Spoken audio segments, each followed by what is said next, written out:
প্রিয় দর্শক, আসসালামু আলাইকুম। বাংলাদেশের ফুটবলের জন্য আরেকটি খুশি সংবাদ। বাংলাদেশের ফুটবলে যুক্ত হচ্ছে আরেক ইংলিশ প্রিমিয়ার লিগের তারকা ফুটবলার। ইংলিশ প্রিমিয়ার লিগের দল ফুলহাম এফসির যুব দলের তারকা প্লেয়ার বাংলাদেশের ফুটবলার হয়ে ইতিমধ্যেই খেলার আগ্রহ প্রকাশ করেছেন।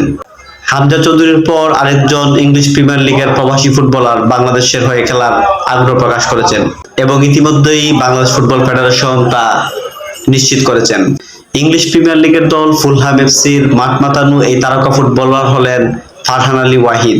বাংলাদেশের এই প্রবাসী ফুটবলার সিলেটি বংশোদ্ভূত। যারা নিয়মিতই বাংলাদেশের ফুটবলের খোঁজ খবর রাখেন তারা জানেন ফারহান আলী ওয়াহিদ কতটুকু পটেনশিয়াল।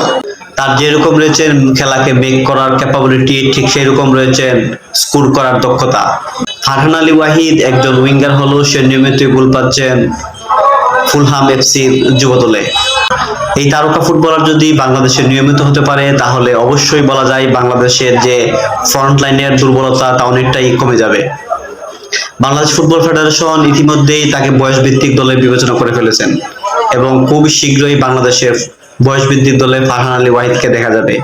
বাংলাদেশের ফুটবলের উচিত ফারহান আলী ওয়াহিদকে পর্যাপ্ত পরিমাণ সময় বয়স ভিত্তিক দলে দেওয়া এবং ভবিষ্যতের একজন ফিনিশার হিসাবে খুঁজে নেওয়া।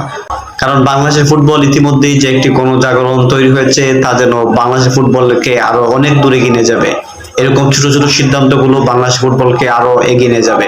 বাংলাদেশ ইতিমধ্যেই হাবিয়ার ক্যাবরার আমল ছেড়ে টমাস টুলির নতুন যুগের সূচনা করেছে। সেই দ্বারাই যদি ফারহান আলী ওয়াহিদ যুক্ত হতে পারে তাহলে টমাস টুলির জন্য কাজটা আরো সহজ হয়ে যাবে এবং সেই সাথে বাংলাদেশের একজন পারফেক্ট উইঙ্গারের সাথে স্কোরার পাবে। ফারহান আলী ওয়াহিদের জন্য শুভকামনা থাকলো বাংলাদেশে এসে নিজের প্রতিভা বিকশিত করার জন্য। সেই সাথে বাংলাদেশের কাঙ্ক্ষিত এশিয়ান গেমস, বিশ্বকাপ ফুটবল এইরকম বিশ্ব আসরগুলোতে যাতে জায়গা করে নিতে পারে সেই জন্য শুভকামনা থাকবে আমার প্রিয় দর্শকদের জন্য।